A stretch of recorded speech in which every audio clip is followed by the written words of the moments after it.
Halo, suaranya udah kedengeran?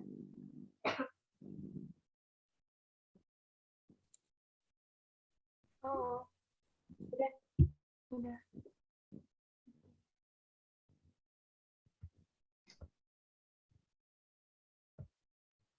Bentar nunggu Firda dulu ya. Oke. Baik, Assalamualaikum warahmatullahi wabarakatuh. Waalaikumsalam Warahmatullahi wabarakatuh. Okay, today in here I'm with my partner, it's Intan Hasanah Nur Kuntara. And before our presentation, I want you to pray together. So pray begin.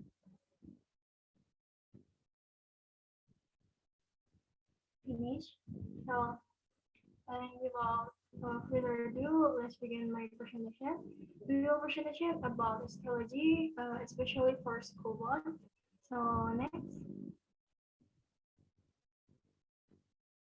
Suaranya kedengeran nggak sih? Dengar tapi kecil Keluar banget. kok, tapi kencang lagi ya. Oh, okay. Okay, thank you. So, table of content is the number one is definition of bonds. Number two is description of school bonds. Number three is structure of school bonds. Number four is summary of school bonds. So next. Next. Definition of bond. Bond is a rigid and hard structure that gives shape to the human body, which allows humans to stand upright and which provides support to perform functional movement, such as walking, running, and other forms of functional activity. So next.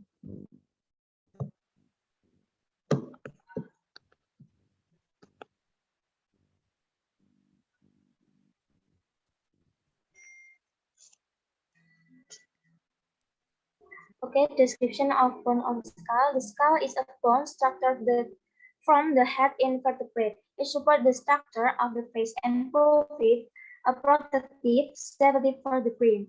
The skull has 28 head bones, consist of 8 cranial bones, 14 facial bones, the hyoid bone, and 3 auditory or ear bones. The 8 cranial bones are the frontal, 2 parietal, occipital, 2 temporal, sphenoid, and ethmoid bones. While we all have the same 22 bones in our skulls, their size and shapes are different depending on sex and racial heritage. Structure of skull bones. Cranial bones. The 8 cranial bones support and protect the brain. Occipital bone, 2 parietal bone, 2 temporal bone, frontal bone, and ethmoid bone. Okay, and I will explain it about cranial bones. So firstly, we are talking about the temporal bones. The temporal bones are situated at the base and side of skull, lateral to the temporal lobes of the brain. The temporal bones consist of 4 regions: the squamous, mastoid, the tricuspid regions. So the next is parietal bones.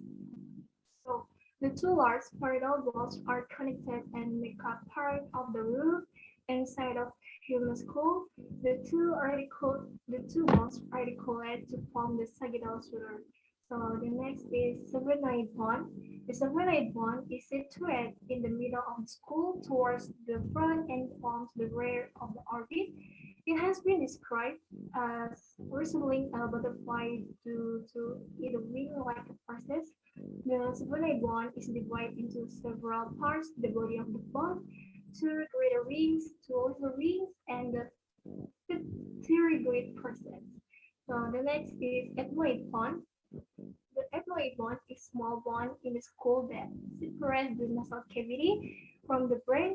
It is lightweight to its bony air-filled construction and is located at the roof of the nose and between the two orbits. So the next is frontal bone. The frontal bone is a skull bone that contributes to the cranial fold.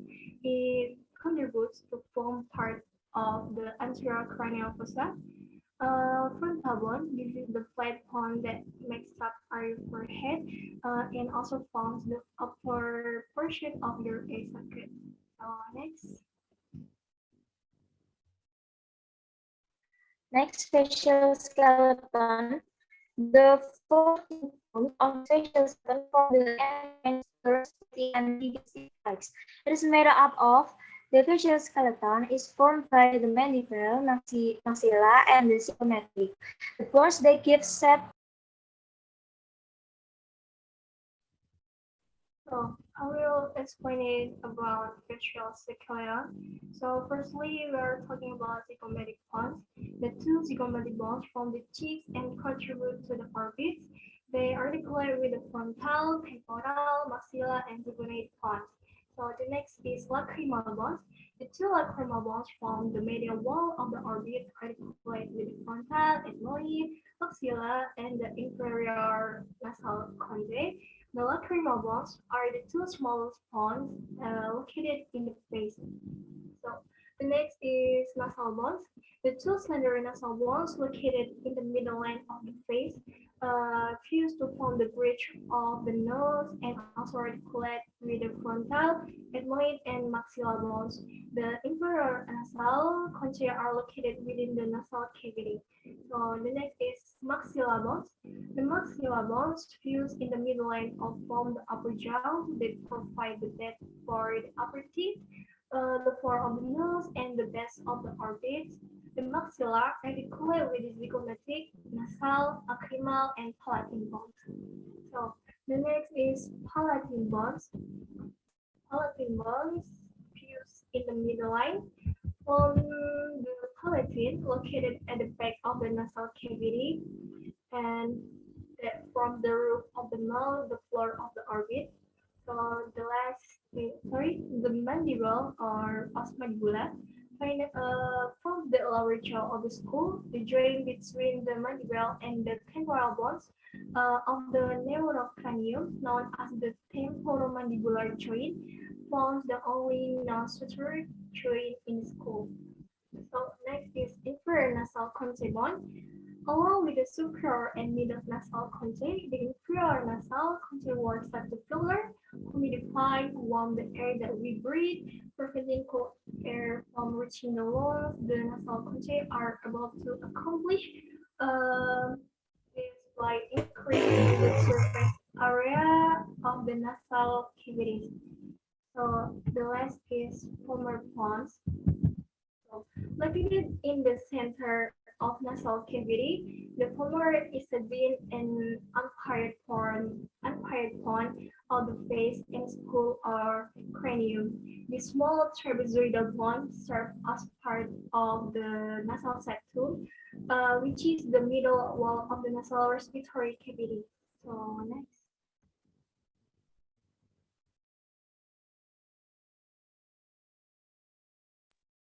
Next, skull shooters. In fetus and newborn infants, cranial bones are connected by flexible fibrous shooters, including a large region of fibrous membranes called fontanelles. This region allows the skull to enlarge to accommodate the growing brain. Skull shooters are immobile, joints where cranial bones are connected with. I will describe about skull shooters. In here, we are talking about lambdoid. Lambdoid is between os occipital and the two os parietal. So the next is sagittal suture is connected to bones are uh, os parietal left and os parietal right. So this is the picture is shoot from the up. So because like the line is like this. So the next is coronal suture. Coronal suture is connected to both are the two of os parietal and os frontal. So the squamous suture is connected to both is os parietal and os temporal. So next.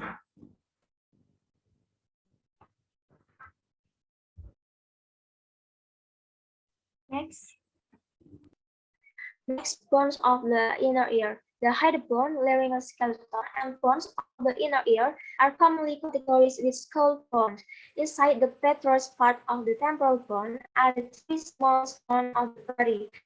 Number 1, malleus, number 2, incus, number 3, steps. This is the small bone in the body.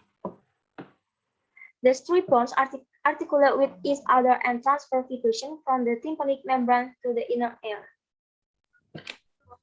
I will describe about the three of both the inner ear. So firstly, we are talking about malleus pons. The malleus or hammer is a hammer-shaped small pon or ossicle of the middle ear. It connects with the incus and is attached to the inner surface of the eardrum. The word is Latin of hammer or mallet. It transmits the sound vibration from the eardrum to the incus or ankle. So number two is incus pons. The incus, also known as the ankle, is the middle of the three small bones in the middle ear. The incus transfers vibration from the malleus to the steps. The vibration then to the inner ear. Conditions that affect to the incus often affect the other apical pons. So the last is stepless pons. Stepless or stirrup is a pond in the middle ear of humans and other animals, which is involved in the conduction of sounds.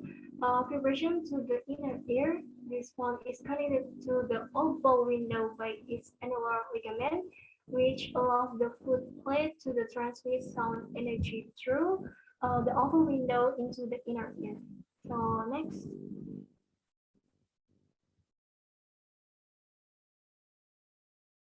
Next, the laryngeal skeleton. Laryngeal skeleton, also known as the larynx or voice box, is composed of 9 cartilage. It is located between the trachea and the root of the tongue, the head bone, pulpit, and anchor point. The movement of the laryngeal skeleton, both open and closed, the glottis, and regulate the degree of tension of the vocal fold, which when air is forced through them produce vocal sound.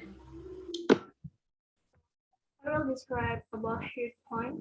Head point is like U-shaped bone situated at the root of the tongue in the front of the neck and between the lower jaw and the largest cartilage of the larynx of voice box. The primary function of the head point is to serve as an attachment structure for the tongue and for muscle in the floor of the oral cavity. So next.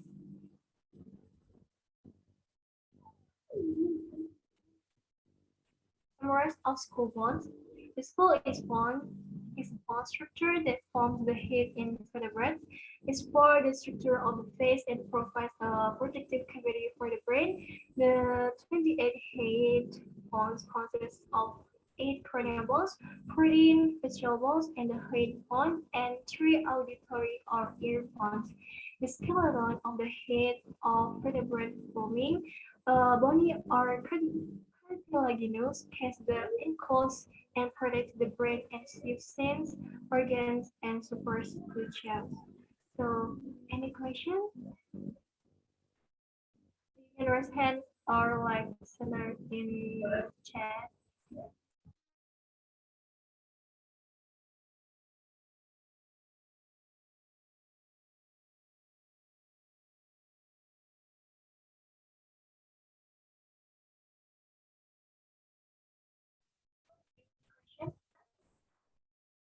I will open for like 2 questions. Any question?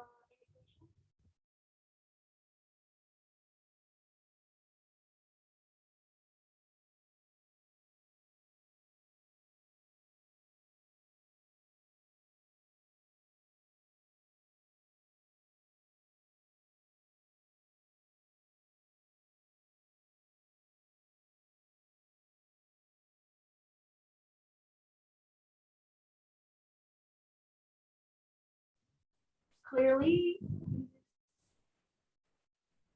okay.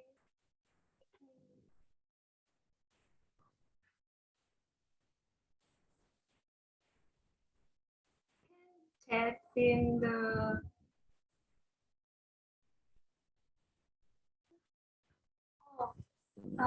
my presentation is talking about histology or uh, school bonds atau tengkorak. Okay, so this is the things about talking about tulang yang ada di kepala, ada di wajah itu. Bahkan yang mau bertanya, kalau tidak ada, Kalau mau bertanya juga bisa lewat di bisa ditulis di chat, silahkan.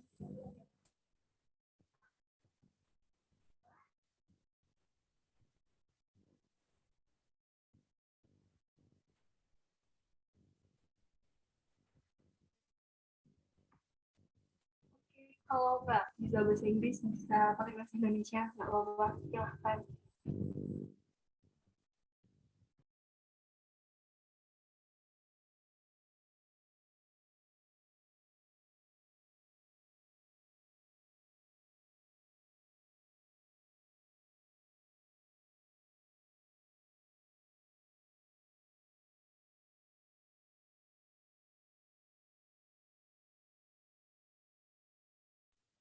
Kan bertanya nggak apa-apa, pakai bahasa Indonesia nggak apa-apa.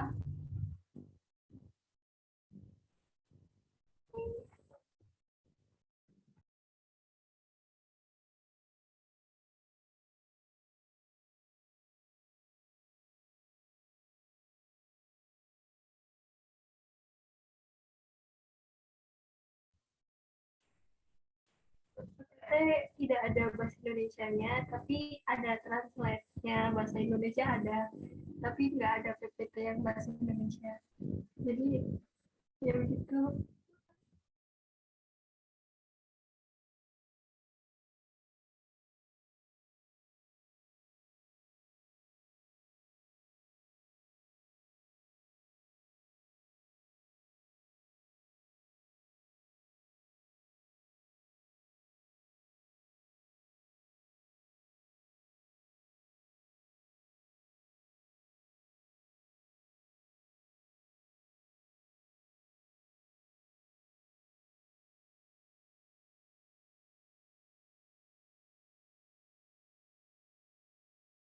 Untuk yang translate-nya nanti bakal dikirim di grup. Nanti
silakan mau bertanya.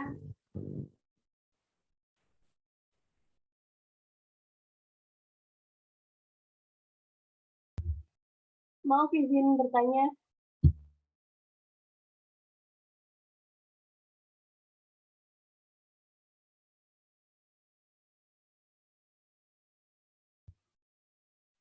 Tadi kan disampaikan bahwa di dalam kerangka wajah terdapat 14 tulang kerangka wajah membentuk pintu masuk ke saluran pernapasan dan pencernaan. Itu tulangnya seperti apa ya? Kalau boleh tahu. Oke, terima kasih. Ada yang bertanya lagi? Biar sekalian nanti jawabannya.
saya akan menjawab pertanyaan dari daerah pindah. Mungkin maaf ya kalau pakai bahasa Indonesia. So, tadi ibu bertanya tentang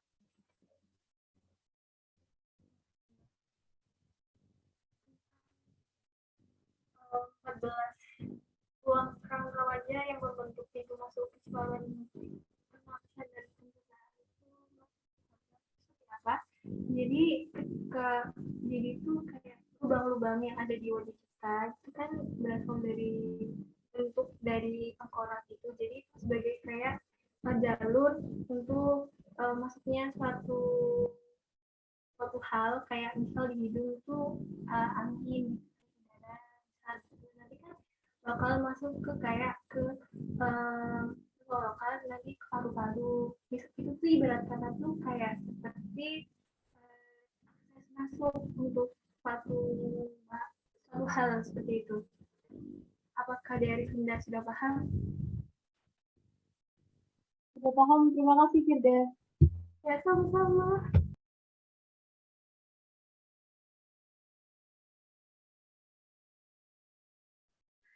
Mohon izin buat menjawab pertanyaan dari Brilian Akil Cahayawan. Jika kepala terbentur dengan sangat keras, kemungkinan tulang tengkorak juga dapat patah. Selain itu juga dapat memicu terjadinya pendarahan otak akibat pecahan tulang. Bagaimana, Brilian Akil? Oke, terima kasih. Sama-sama. Karena kita hanya bisa 2 pertanyaan saja, jangan banyak-banyak. Terima kasih untuk thank you for attention for this presentation. Wassalamualaikum warahmatullahi wabarakatuh. Waalaikumsalam. Waalaikumsalam warahmatullahi wabarakatuh. Waalaikumsalam warahmatullahi wabarakatuh. Kelompok selanjutnya dilanjutkan ke daerah pindah. Mbak daerah pindah. Oke guys, dilanjut yang ekstremitas superior dan inferior. Gunandava sama Aprilia Setia.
Assalamualaikum warahmatullahi wabarakatuh. Waalaikumsalam warahmatullahi wabarakatuh. Good afternoon, all friends. We are from group 2, which consists of me, Aprilia, as moderator, as well as presenter, and Bunen Davazaki Ariza as the second presenter. Today we will present to ontology of the superior and inferior extremities. For further explanation, let's look careful at the first explanation that will be delivered by me friend to Bunen Davazaki Ariza. I invite.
Ekstremitas superior.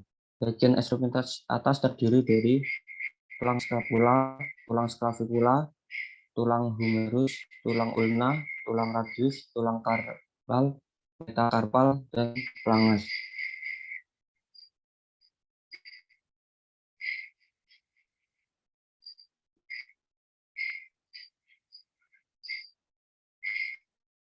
Satu, tulang skapula. Skapula atau tulang belikat terdapat di bagian punggung sebelah luar atas, mempunyai tulang iga 1 sampai 8. Bentuknya hampir segitiga. 2. Clavikula. Clavikula adalah tulang yang melengkung membentuk bagian anterior dan belang bahu. Fungsi clavikula yaitu berkaitan kepada beberapa otot dari leher dan bahu, dan dengan demikian bekerja sebagai pemotong lengan.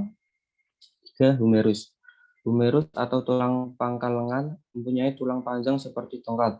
Bagian yang mempunyai hubungan dengan bahu bentuknya bundar membentuk kepala sendi yang disebut kaput humeri. Pada kaput humeri ini terdapat tonjolan yang disebut tubercle mayor dan minor.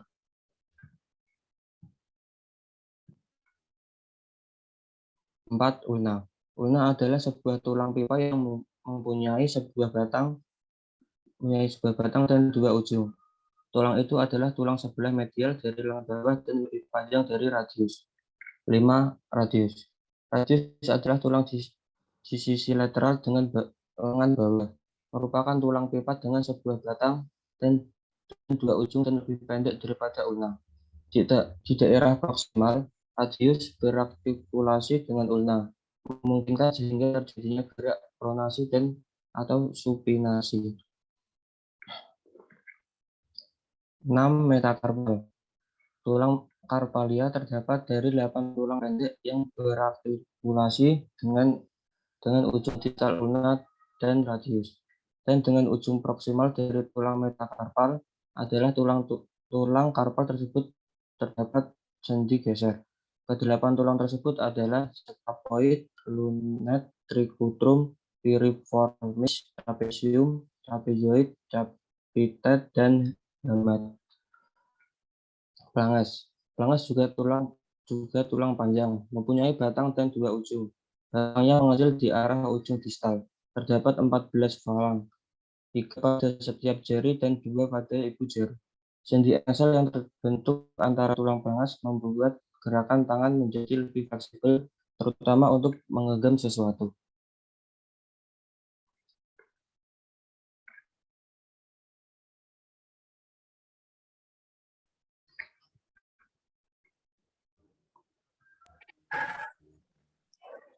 Ekstremitas inferior. Bagian ekstremitas bawah terdiri dari 1. Tulang pelvis, 2. Tulang femur, 3. Tulang tibia, 4. Tulang fibula, 5. Tulang tarsal, 6. Tulang metatarsal, 7. Tulang falanks.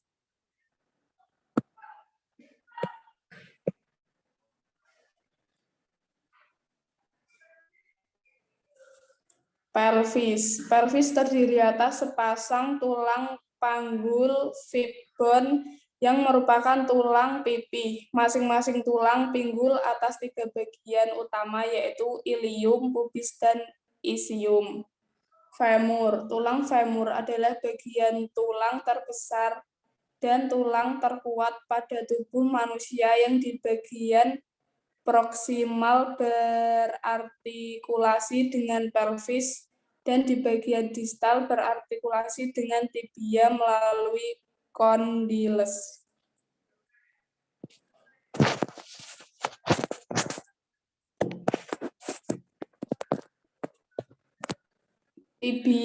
Tibia atau tulang kering merupakan kerangka yang utama dari tungkai bawah dan terletak medial dari fibula atau tulang betis. Tibia adalah tulang pipa dengan sebuah batang dan 2 ujung. Fibula. Fibula merupakan tulang tungkai bawah yang letaknya lebih lateral dibanding dengan tibia di bagian proksimal. Fibula berartikulasi dengan tibia, sedangkan di bagian distal fibula membentuk malleolus lateral dan facies untuk artikulasi.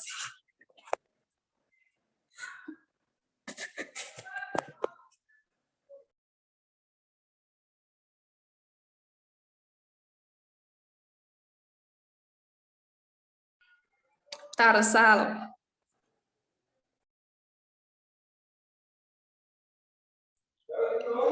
Tarsal merupakan 7 tulang yang membentuk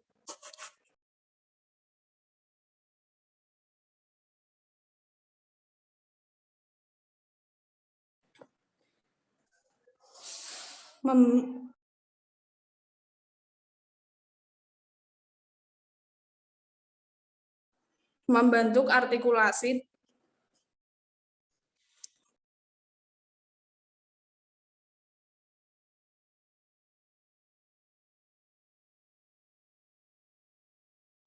tarsal. Tarsal merupakan 7 tulang yang membentuk artikulasi dengan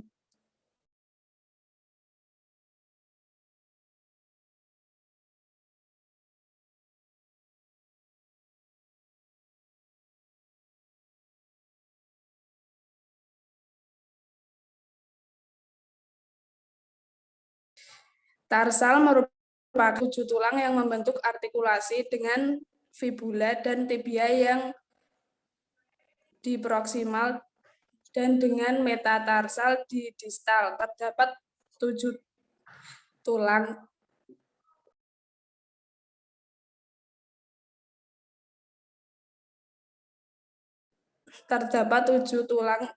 tarsal yaitu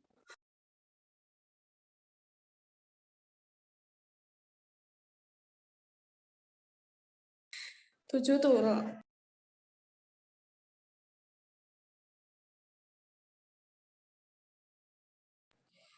tulang tarsal. Metatarsal. Metatarsal merupakan 5 tulang yang berartikulasi dengan tarsal di proksimal dan dengan tulang falanks di distal. Khusus di tulang metatarsal 1 ibu jari. Terdapat 2 tulang sesamoid. Falanks. Falanks merupakan tulang jari-jari kaki. Terdapat 2 tulang falanks di ibu jari dan 3 falanks di masing-masing jari. Sisanya karena tidak ada sendi.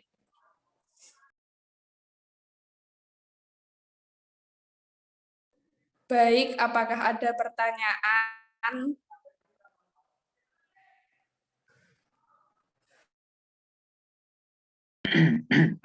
Izin bertanya. Jika tulang ulna patah, apakah mempengaruhi tulang radius atau sebaliknya? Dan jika tulang ulna patah, apakah mempengaruhi jari-jari kita? Terima kasih.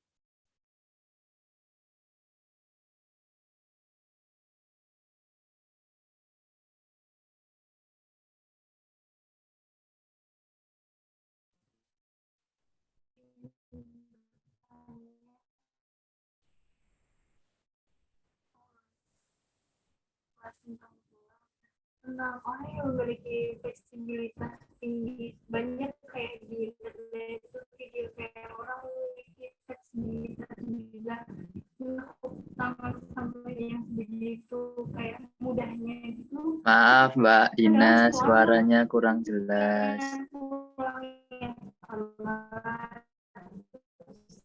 kerasnya itu sama, tapi kok Maaf, Mbak, mereka suaranya bisa kurang jelas. lebih fleksibel gitu, bisa Mbak Dina Firda, suaranya putus-putus. dengan begitu. Terima kasih.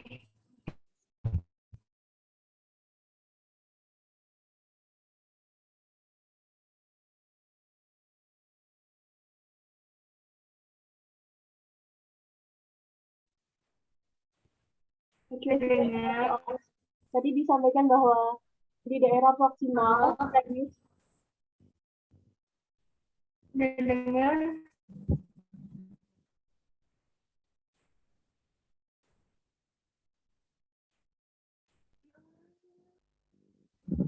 maaf izin bertanya. Tadi disampaikan bahwa di daerah proksimal radius berartikulasi dengan ulna. Nah, itu kenapa bisa radius berartikulasi dengan ulna? Terima kasih.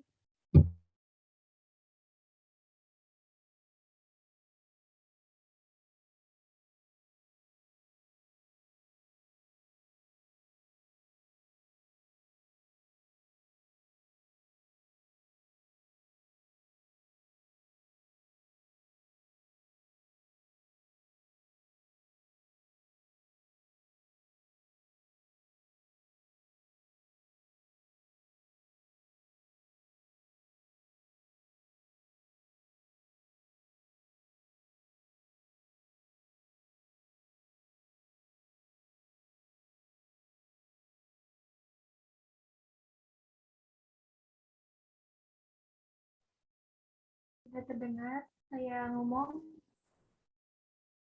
Halo? Halo? Halo. Belum? Beneran? Masih kecil. Firda masih kecil Beneran suaranya. nggak? Beneran nggak ini? Ya, udah. Benar. Dengar. Nah, udah. Baik. Izin bertanya. Nah, setiap orang itu memiliki tulang yang sama, kuatnya sama kerasnya. Nah, sedangkan di dunia ini tuh kenapa ada orang yang memiliki fleksibilitas tulang yang bisa sampai lekuk yang sebegitu rupanya, itu tuh diakibatkan dari tulangnya atau dari sendinya? Terima kasih. Apakah sudah jelas pertanyaan saya?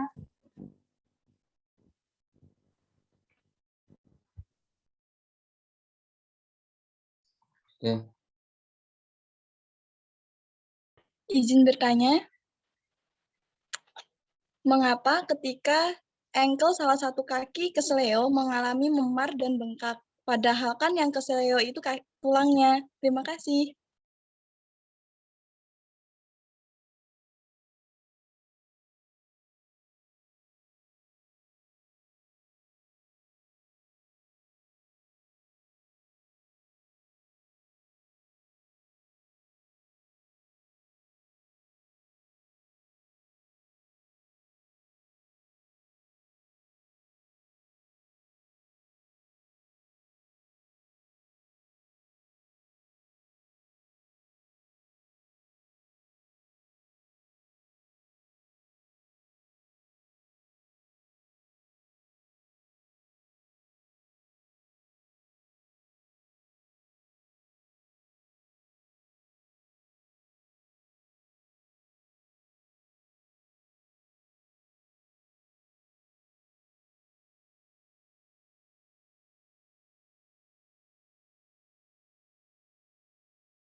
Cek, cek,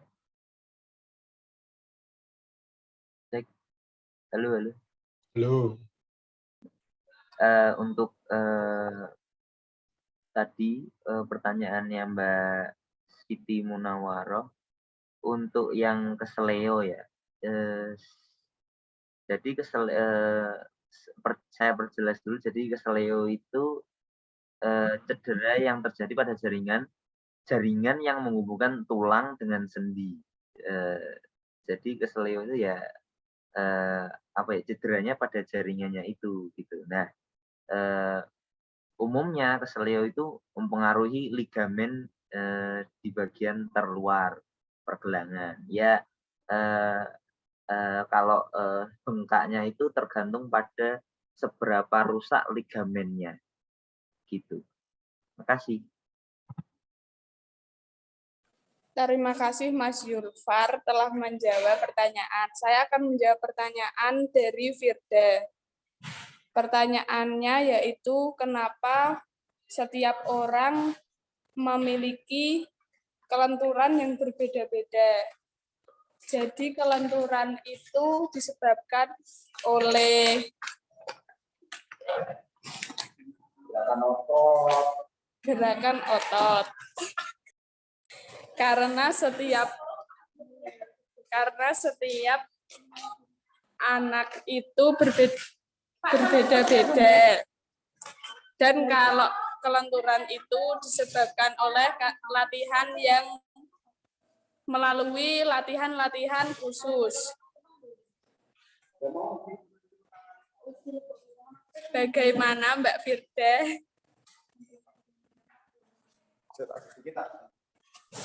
Baik, terima kasih atas jawabannya.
Saya akan menjawab pertanyaan dari Dea Revinda.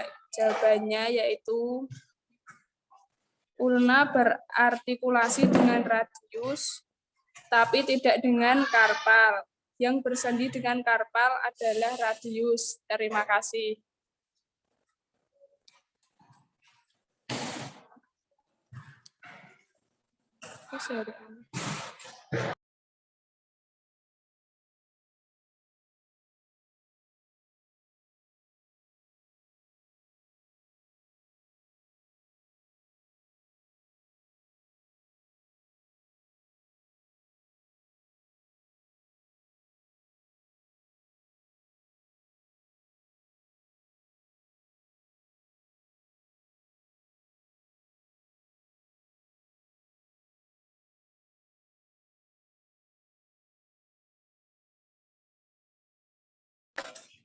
That's the result of our discussion and presentation. We from group 2 asked to leave. Thank you for all your attention and apology if there are mistakes in both word and action. Assalamualaikum warahmatullahi wabarakatuh. Waalaikumsalam warahmatullahi wabarakatuh.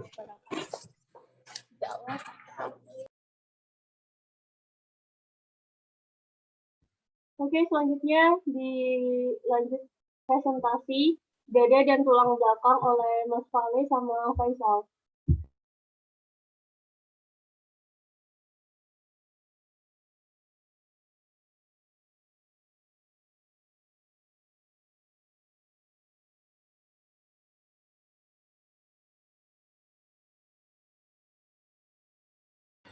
Share screen-nya udah terlihat belum ya teman-teman?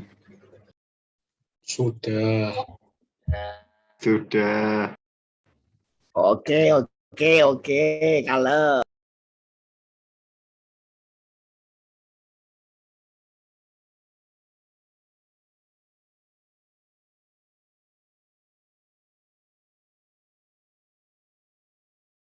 Assalamualaikum warahmatullahi wabarakatuh. Waalaikumsalam warahmatullahi wabarakatuh. Waalaikumsalam. Hello everyone, I am Faisal Gosifadoli and I am with Valerio Slamet Wibowo. We will presentation about vertebra and chest bone.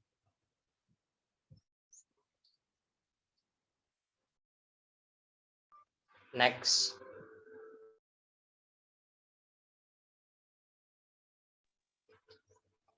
First, vertebra.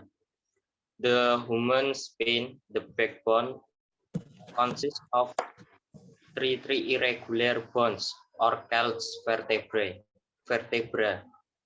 Divided into 5 large areas, the extended from the neck to the tailbone. The function of the vertebra is to support the back, waist, neck, hips, and body support. Next. This is part of vertebra. 1. Neck area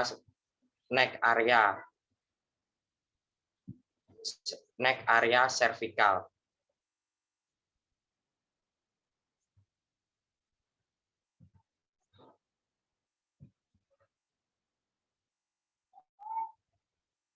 2. Back area thoracic. Thoracic vertebra compose the middle segment of the vertebra between the cervical vertebra and the lumbar vertebra. 3. Waist area lumbar. The lumbar vertebra help support the body weight and allow movement. 4. Hip area sacrum. And 5. Tail area coccygeal is the very end of the spinal column. Next.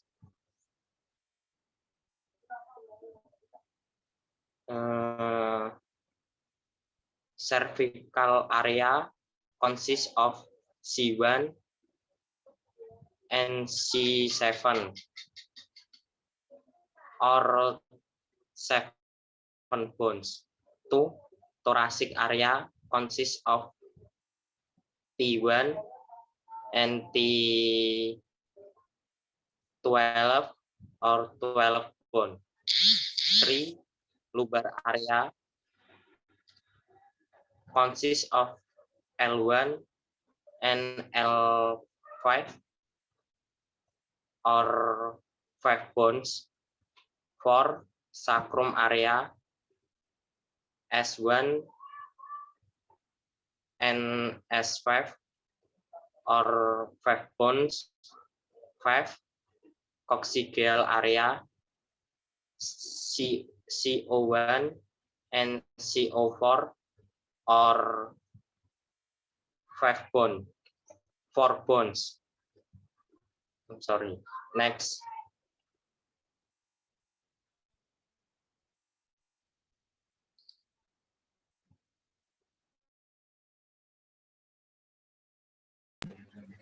Okay, next is chest bone. The sternum is a long, flat bone forming the center of the front of the chest. The top of the sternum supports the clavicle or neck bone, and its ends join the cartilage of the first 7 pairs of ribs. The function of the sternum is to protect the surrounding organs, help the respiratory system, and form the skeleton.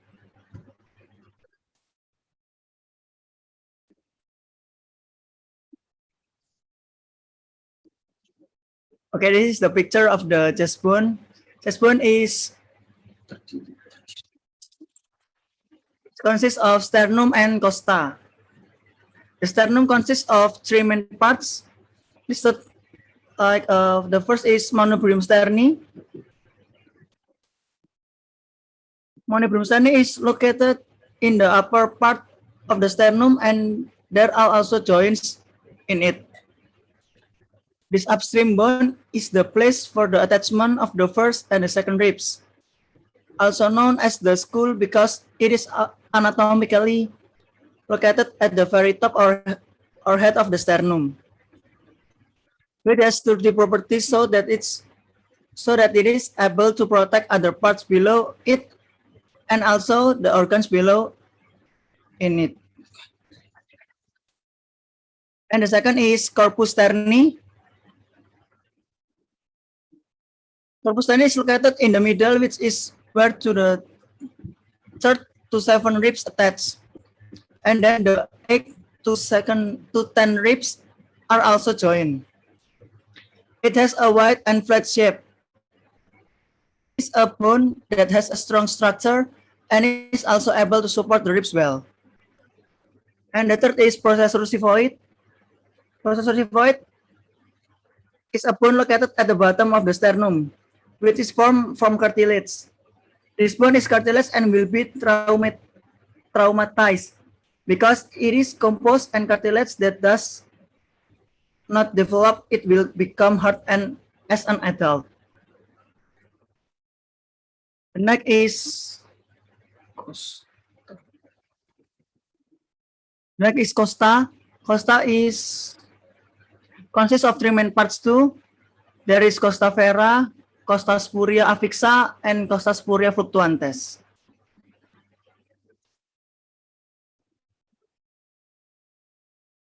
Okay, that's all from us. Thank you for your attention. If you have any question, you can ask to us. Thank you. Permisi, izin bertanya. Untuk Mas Valerio dan Mas Faisal, saya izin bertanya tentang vertebra. Kan ada banyak kasus tentang lordosis, kifosis, atau skoliosis yang merupakan sebuah kelainan di tulang vertebra. Nah, yang ingin saya tanyakan itu, kelainan itu tuh berasal atau disebabkan oleh kebiasaan duduk yang buruk atau berjalan yang buruk atau kelainan dari lahir. Seperti itu. Mohon dijelaskan. Terima kasih.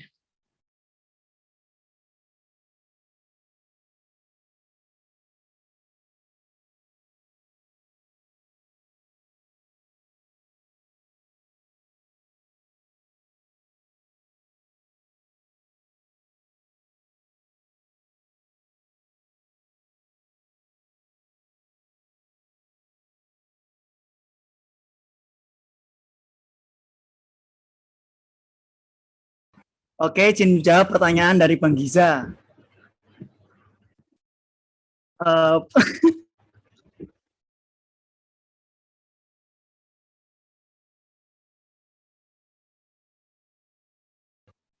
Tadi kan Giza nanya ya, skoliosis, lordosis, sama apa satunya tadi? Kifosis. Ya, kifosis. Itu disebabkan bisa dari keturunan tuh bisa. Jadi misalkan kita waktu kita masih di dalam kandungan, bisa aja tuh tulang belakangnya tuh nggak berkembang dengan sempurna. Nah, ini tuh bisa menyebabkan akhirnya tulang punggungnya jadi bengkok, entah itu skoliosis, lordosis ataupun kifosis. Terus yang kedua ada juga faktor genetik. Kan tulang belakang tuh biasanya itu lebih tipis dari biasanya. Kondisi genetik seperti ini tuh biasanya menyebabkan seorang memiliki fraktur atau patah tulang dan masalah tulang belakang yang lain. Kemudian tadi kamu juga sempat bilang karena kebiasaan duduk atau posisi duduk yang kurang sempurna itu juga bisa menyebabkan kelainan pada tulang belakang tersebut. Terus yang terakhir, penyebab yang terakhir adalah karena cedera, entah karena kamu kecelakaan ataupun apa. Apakah menjawab, Bang Giza? Sangat menjawab. Terima kasih. Sama-sama. Teman-teman yang lain kalau ada pertanyaan, silahkan ya teman-teman. Nggak usah malu-malu.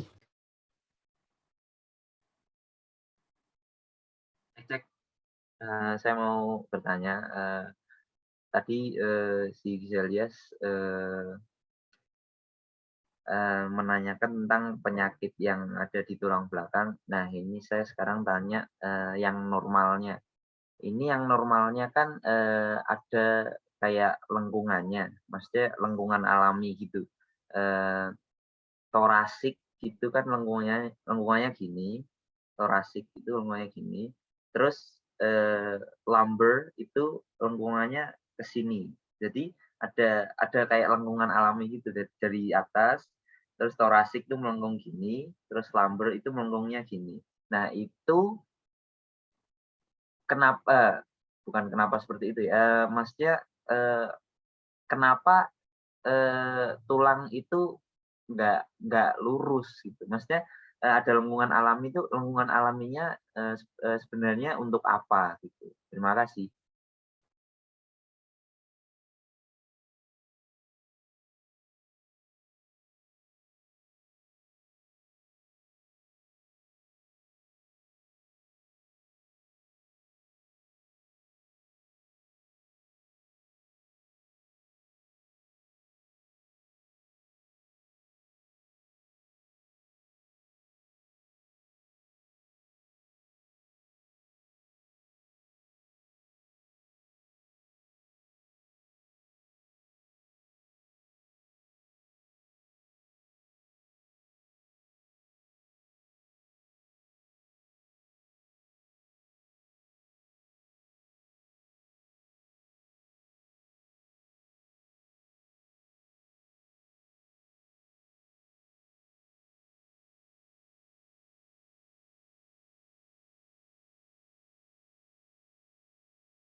Izin menjawab pertanyaan dari Mas Sufar. Yang pertama kan kita sudah tahu ya kalau tulang belakang tuh fungsinya emang buat menopang tubuh bagian atas dan membentuk postur tubuh. Nah, kalau misalkan tulang belakang bentuknya nggak lengkung, pasti bakal membuat tubuh kita jadi susah bergerak gitu loh. Jadi fungsinya kenapa tulang belakang bentuknya nggak lurus itu untuk menahan tekanan dan juga membantu pergerakan pada tubuh kita. Udah, apakah menjawab, Bang Sufar? Menjawab. Terima kasih.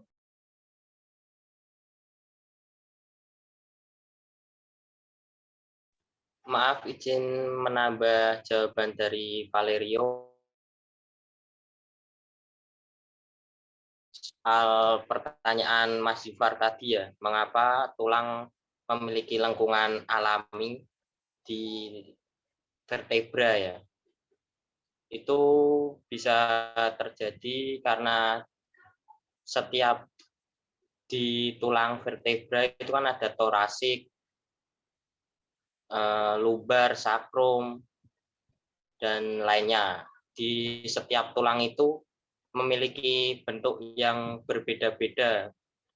Begitu Mas Ifar. Jadi kemungkinan ada lengkungan alami yang memang dari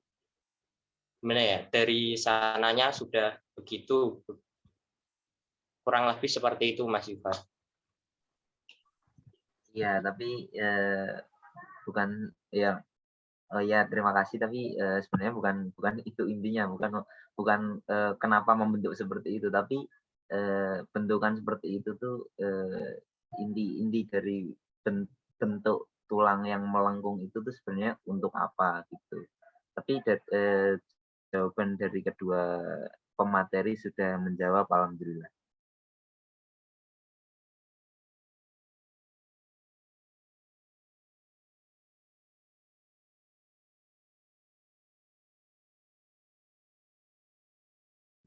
Mungkin ada pertanyaan lagi dari teman-teman.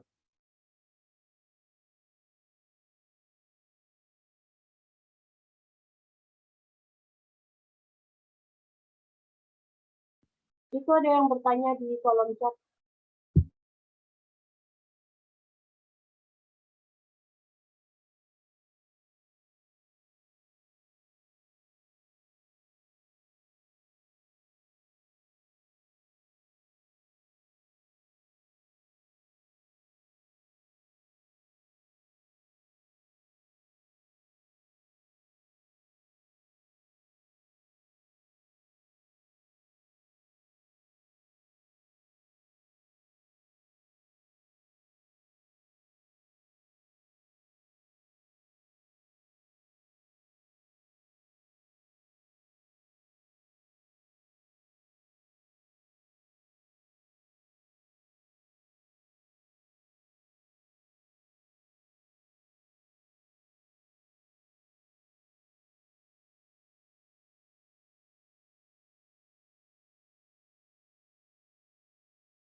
Kalau misalnya Maaf, izin menjawab pertanyaan dari Asifa. Yang pertanyaannya, apakah benar tulang rusuk laki-laki kurang 1 karena digunakan untuk membuat tubuh pasangannya, atau itu hanya mitos? Jadi Mbak Asifa, kalau setahu saya itu baik pria maupun wanita itu memiliki 24 tulang rusuk atau 12 pasang. Jadi kemungkinan jumlahnya sama. Mungkin begitu Mbak Asifa. Apakah sudah menjawab jawaban saya? Ya, terima kasih.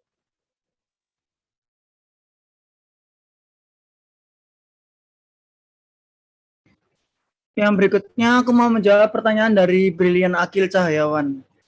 Kalau menurut aku pribadi sih, maksudnya tulang tumbuh membesar ini mungkin memengaruhi ini ya, kayak memengaruhi tinggi badan gitu mungkin ya. Kalau menurut aku sih sudah nggak bisa lagi. Meskipun kita mengonsumsi gizi yang baik sekalipun ya, itu juga nggak akan bisa membuat kita tinggi lagi. Terlebih usia kita yang sudah menginjak 18 sampai 20 tahun kan teman-teman. Jadi emang masa pertumbuhan tulang itu cuman sampai usia kita sampai 17 tahun. Nah ini kenapa? Karena lempeng pertumbuhan di tulang-tulang yang panjang itu sudah menutup semua. Jadi waktu mendekati akhir masa pubertas yang pada usia 17 tahun itu menyebabkan perubahan hormon sehingga lempeng pertumbuhannya itu menjadi mengeras atau menutup sehingga tulang itu nggak bisa membesar lagi. Apakah menjawab pertanyaannya Bang Brilian? sangat menjawab. Terima kasih, Mas. Oke, sama-sama.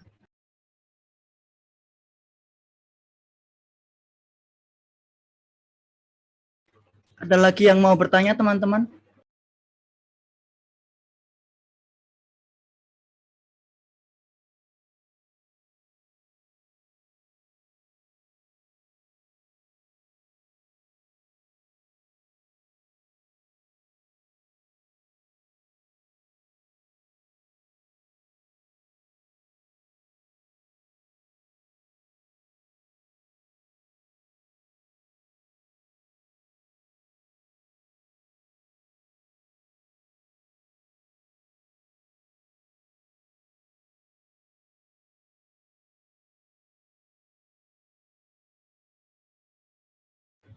Sepertinya udah nggak ada pertanyaan lagi ya, teman-teman. Kalau gitu, aku sama Faisal mau pamit undur diri. Thank you for your attention. You're welcome. Ya, bye-bye teman-teman. You're welcome.